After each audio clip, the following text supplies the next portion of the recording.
Hi, I'm Anna Maria and welcome to my channel. If you're new here, I create videos about living with multiple sclerosis, and if that sounds like something you might be interested in, then please subscribe and hit that notification button so that you're updated when I post new content. You can also reach out to me on Instagram at Anna Maria Caff. I must admit this was a difficult video to plan because I had to revisit some distressing memories. I didn't handle my MS diagnosis well, but I don't imagine that many people do, so I thought it was important that I demonstrate how I was eventually able to come to terms with my diagnosis and find peace with it so that you can too. I've broken this video down into 7 practical tips, so without further ado, let's begin. Tip number 1 is to do your research. You've just been diagnosed with a serious health condition, so it's only right that you try to understand what this means. What is MS? Is there a cure? No? Okay. Can it be managed with medication or lifestyle changes? What are the side effects of the available medication?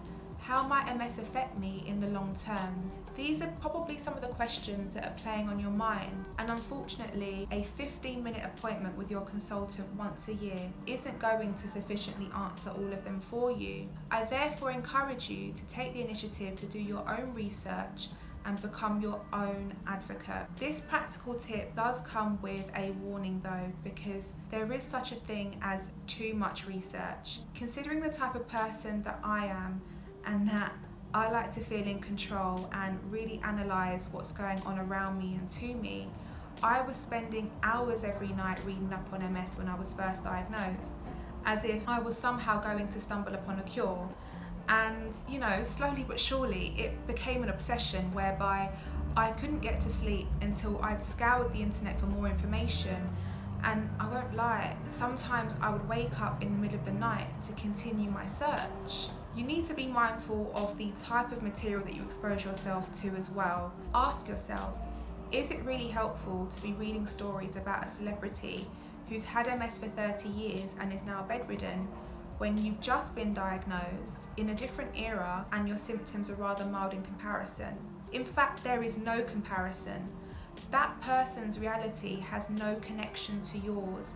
And that brings me to my second tip: stop catastrophizing. Stop imagining the worst case scenario, whatever that might be for you. I would cry myself to sleep some nights thinking about how doomed I was, but the truth is, unless you're an oracle with a crystal ball, you can't know what course your MS will take.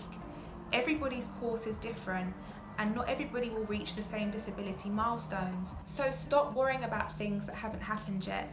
They may never happen, so it's a waste of your time and energy. Instead, try to ground yourself by focusing only on the facts.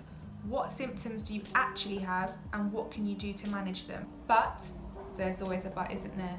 There are some important lessons to be had when thinking about how your situation could be worse, and that takes us to tip number 3. Practice gratitude whenever you can. Granted, this is much easier said than done when you're dealing with the aftermath of a diagnosis as serious as MS, but if you search hard enough, you will find something to be grateful for. I would practice gratitude on a daily basis because the only alternative was to wallow in self-pity. And don't get me wrong, I don't mean to sound insensitive or patronising here. There were times when I would break down into tears in the middle of the day, in the middle of an activity, and in those moments of absolute darkness, I needed to remind myself that life was worth living, otherwise I don't know where I'll be right now. And I'm not ashamed to admit that I eventually sought help. So tip number 4 is to seek support. Personally, I found it difficult to confide in my family and friends because I wasn't ready to answer their questions about MS. I mean, I didn't really know enough about it myself, and when you're diagnosed with this thing, people try to show you that they're concerned by asking you questions, but what they don't realise is how overwhelming this can be when it's so new to you.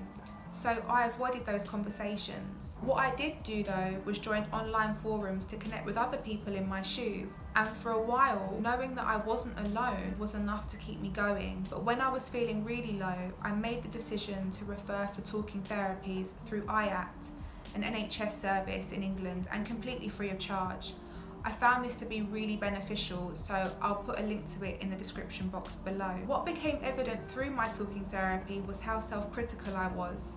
So tip number 5 is to stop blaming yourself. You are not the reason why you have MS. Full stop. Nobody really knows what specifically causes MS, but what we do know is this. 1.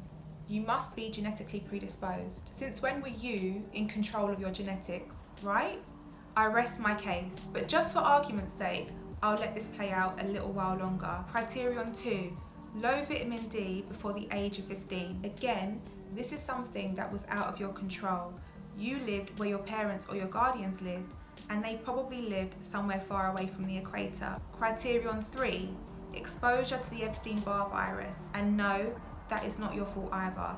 It's not because you kissed Jack or Jill behind the school shed 15 years ago and contracted glandular fever, because I've never had glandular fever. Not everyone with MS has, but certainly we've all been exposed to the virus somehow, just like most of the human race. The world is global, with the free flow of people, and with so many people living in such close proximity to each other, we've all been exposed to thousands of viruses. It's just that we don't always display outward signs of infection. And that takes me to criterion 4, an unknown number of other viruses in addition to the Epstein-Barr, which just goes to show how arbitrary this all is. As I've said, most of the human race have been exposed to the same viruses that you have. And if they live far away from the equator as a child, then they too would meet the low vitamin D threshold, but they don't have MS, right? And it's not because your lifestyle was unhealthier than theirs, because how many of those people who don't have MS, smoke cigarettes, are technically overweight, don't work out, or eat processed foods? Countless. And whilst I don't condone an unhealthy lifestyle, what I'm trying to say is, although those unhealthy lifestyle factors may have played a role, what predominantly sets us apart is our genetics. And I can't stress this enough, you are not to blame for that. What you are in control of now though, is how you treat yourself after the fact. So practical tip number 6 is to be kind to yourself. Practice self-care. You're going through a really tough time, and that is a total understatement if I've ever said one. Give yourself a break. If you need to take time away, I'm not stopping you. If you want to binge watch TV and shut the rest of the world out for a couple of days, do what you need to do. Do whatever it is that gives you that feel-good feeling, you know? And for me, it was going for long walks to clear my mind, taking a long hot bath with essential oils, practicing yoga, logging off social media, treating myself to a massage every now and then. And ultimately, I decided to splurge on a backpacking trip across Sri Lanka, because why not? I'll make the money back. I'd spent years being so rigid and punishing myself, and it was time to let go. You are under an immense amount of stress, and I'm here to remind you that stress is no friend of MS. So make a point of doing nice things for yourself on a regular basis. And last but not least, practical tip number 7 is to take your time. This is the best advice that I can give you. When I was diagnosed, it was as if a tornado ripped through my life, and putting the pieces back together again took the better part of a year. And in hindsight, I know that I went through the 5 stages of grief and loss, which are denial and isolation, anger, bargaining, depression, and finally acceptance.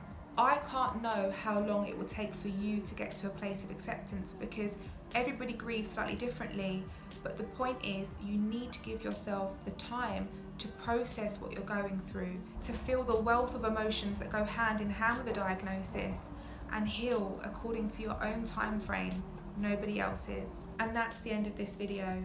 If what I had to say resonated with you, then please like this video and share it with anybody else you think might benefit from it. You know, we've got to stick together and help each other as much as we can. I'll also ask you again to please subscribe to support my channel and hit the notification button so that you're updated when I post new content. And feel free to reach out to me on Instagram at AnnaMariaCath. Until the next video, take care.